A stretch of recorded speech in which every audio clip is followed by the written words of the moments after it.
Hello everyone, welcome to Biolish academy. आज के इस क्लास में हम लोग फायर चैप्टर को शुरू करेंगे।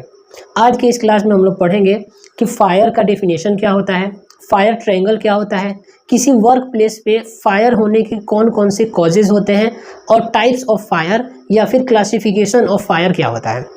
तो शुरू करते हैं क्लास। सबसे पहले है फायर का डेफिनेशन।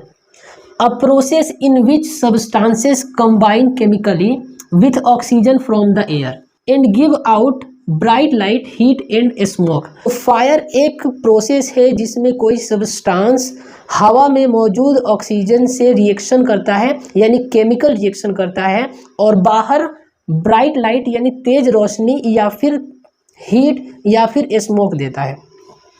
कंबशन और बर्निंग या फिर चेन रिएक्शन। कंबशन और बर्निंग का मतलब होता है जलना या फिर कोई चेन रिएक्शन होना। इस पॉइंट को और आगे अच्छे से हम लोग समझेंगे। अब तक फायर का डेफिनेशन क्लियर कर ले। फायर एक प्रोसेस है जिसमें हवा में मौजूद ऑक्सीजन के साथ कोई सब्सटेंस केमिकल रिएक्शन करता है। रिएक्शन करते समय ब्राइट लाइट यानी तेज रोशनी या फिर हीट या फिर स्मोक देता है। अब आगे हम लोग फायर ट्रायंगल को पढ़ेंगे। Fire triangle, the fire triangle और कंबशन ट्रायंगल और फायर डायमंड। फायर ट्रायंगल का तीन नाम है। कहीं कहीं फायर ट्रायंगल आपको मिलेगा, कहीं कहीं कंबशन ट्रायंगल मिलेगा और कहीं कहीं फायर डायमंड मिलेगा। फायर डायमंड या फायर ट्रायंगल या कंबशन ट्रायंगल क्या है, इसको समझिए। लिखा है fire triangle are simple models for understanding the necessary ingredients for must fire. यानी फायर ट्रायंगल या फायर डायमंड या फायर कंबशन सिंपल मॉडल है, यानी एक साधारण मॉडल है। किस चीज़ के लिए मॉडल है? For understanding the necessary ingredients for must fire.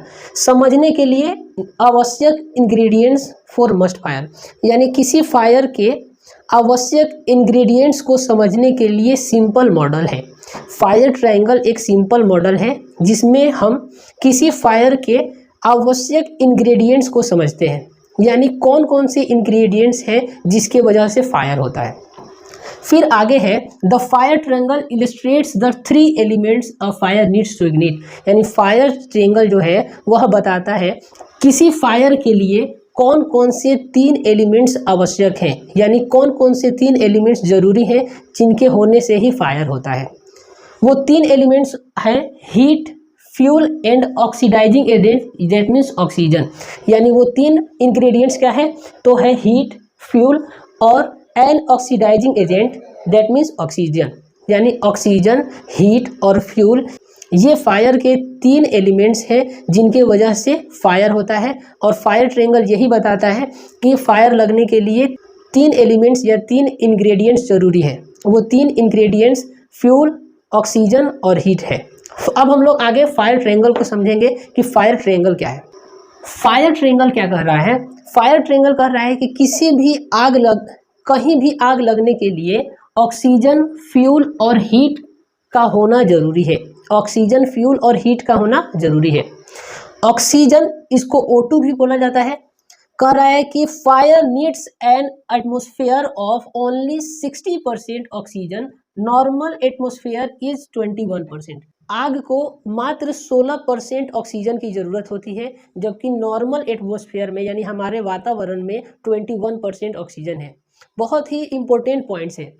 कहीं भी पूछा जाता है कि आग लगने के लिए कितने परसेंट ऑक्सीजन की ज़रूरत होती है, तो आप बोलेंगे 16%, जबकि हमारे नॉर्मल एटमॉस्फेयर में 21% ऑक्सीजन होता है। क्लियर? उसके बाद है फ्यूल। कंबस्टेबल मटेरियल्स या anything that will burn can be solid, liquid और गैस। फ्यूल क्या होता है? फ्यूल कंबस्टेबल मटेरियल्स होता है। कंबस्टेबल मटेरियल्स दैट मीन्स कुछ भी जो जल सके, यानी कोई भी पदार्थ या कोई भी सब्सटेंस जो जल सके। वो पदार्थ सॉलिड भी हो सकते हैं, लिक्विड भी हो सकते हैं और गैसेस भी हो सकते हैं, यानी कोई भी पदार्थ जो जल जाए वह है फ्यूल। फ्यूल के बाद है हीट। हीट को समझिए। Heat, the energy necessary to increase the temperature of the fuel to a point of ignition. Heat क्या है? हीट एक एनर्जी है जो टेम्परेचर को बढ़ा देता है ताकि किसी भी फ्यूल में आग लग सके। यानी किसी फ्यूल में जब टेम्परेचर बढ़ता है तभी आग लगता है। और हीट क्या करता है? हीट एक एनर्जी है जो टेम्परेचर को बढ़ाता है, और जब टेम्परेचर बढ़ेगा तब किसी भी फ्यूल में आग लगेगा। तो आग का 3 एलिमेंट्स ऑक्सीजन, फ्यूल और हीट हम लोग समझ गए। इन तीनों एलिमेंट्स के साथ साथ हमें एक और पॉइंट याद रखना पड़ेगा। एक और पॉइंट ये है कि इन तीनों एलिमेंट्स में केमिकल रिएक्शन होना चाहिए। ये बहुत ही इंपॉर्टेंट पॉइंट है। यानी चौथा पॉइंट आप ये याद रखेंगे कि आग लगने के लिए फ्यूल, ऑक्सीजन और हीट तो ज़रूरी है, और साथ ही साथ उन तीनों में केमिकल रिएक्शन होना ज़रूरी है। जब तक केमिकल रिएक्शन नहीं होगा तब तक किसी भी सब्सटेंस में आग नहीं लगेगा। तो फायर ट्रायंगल में ऑक्सीजन, फ्यूल और हीट के साथ केमिकल रिएक्शन याद रखना है। अब हम आगे पढ़ेंगे common causes of work place fire, यानी किसी वर्क प्लेस पे कौन कौन से कॉमन कॉज होते हैं जिनकी वजह से आग लगता है। कॉमन कॉजेज क्या क्या है? Electric equipments, mechanical heat, open flame. किसी भी वर्क प्लेस पे अगर इलेक्ट्रिक इक्विपमेंट हो, यानी इलेक्ट्रिक से चलने वाला कोई टूल्स हो, कोई वेपन हो या कोई मशीन हो, तो वहाँ पे आग लगने के चांसेस हैं। कोई मैकेनिकल हीट हो या फिर ओपन फ्लेम्स हो या फिर कोई स्मोकिंग या माचिस जला रहा हो, तभी वहाँ पे वर्क प्लेस पे आग लगने के चांस है। सपोज करिए कि यहाँ पे कोई आदमी आग जला लिया तो वह ओपन फ्लेम हो गया, या फिर कोई किसी फ्लेमेबल ऑब्जेक्ट के पास जाके स्मोकिंग कर रहा है या फिर माचिस जला रहा है।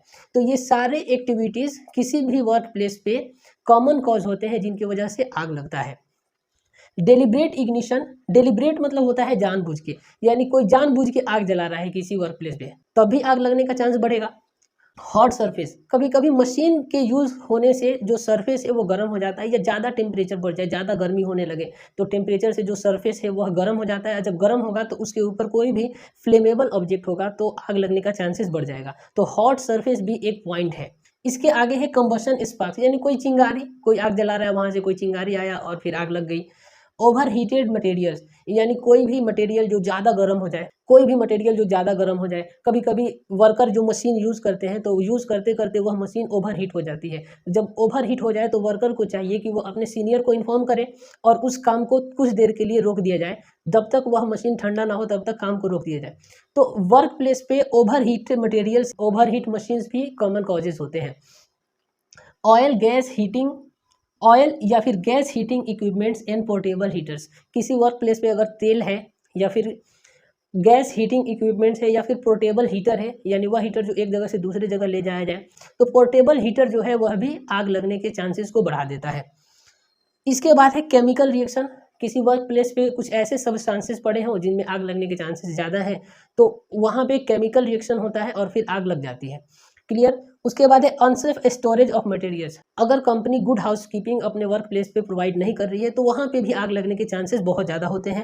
अनसेफ स्टोरेज, अगर कहीं भी कुछ भी ले जाके रख दीजिए या जो मटेरियल है उसको एक प्रॉपर जगह पे, एक सूटेबल जगह पे ना रखिए, यानी गुड हाउसकीपिंग मेंटेन ना कीजिए, तब भी आग लगने के चांसेस बहुत ज़्यादा होते हैं।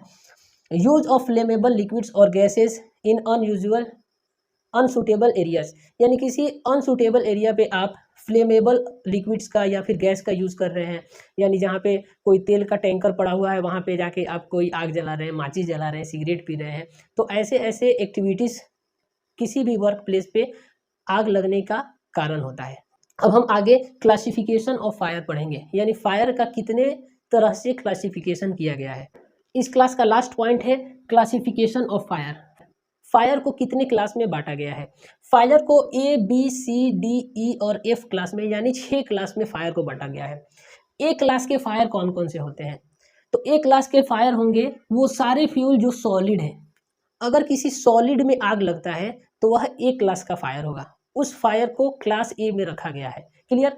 सॉलिड क्या हो सकते हैं? वुड हो सकता है, गैस हो सकता है, क्लॉथ्स हो सकता है या फिर पेपर हो सकता है। ये सारे सॉलिड हैं। अगर इसमें आग लगेगा तो वह क्लास ए फायर है। बी क्लास के फायर में कौन कौन से फायर आते हैं? यानी कोई लिक्विड में जब आग लगेगा तो वह आग बी क्लास में आएगा, जैसे कि पेट्रोलियम में या फिर पेंट्स में। अगर इनमें आग लगता है तो वह क्लास बी का फायर होगा। क्लास सी में आते हैं गैसेस। किसी भी गैस में जब आग लग रहा है तो वह आग क्लास सी फायर होगा, जैसे कि एसिटाइल, मिथेनेन, प्रोपेन या फिर एलपीजी। ये सारे गैस हैं और इसमें अगर आग लगता है तो वह क्लास सी का फायर होगा।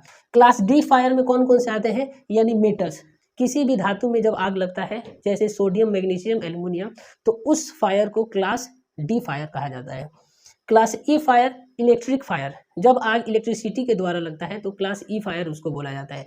जैसे कि अभी प्रोजेक्टर चल रहा है, तो अगर इस प्रोजेक्टर में आग लग जाए इलेक्ट्रिसिटी के द्वारा तो यह क्लास ई फायर होगा। तो हम तुरंत जाएंगे और एमसीबी गिराएंगे और इसका कनेक्शन काटेंगे इलेक्ट्रिक का।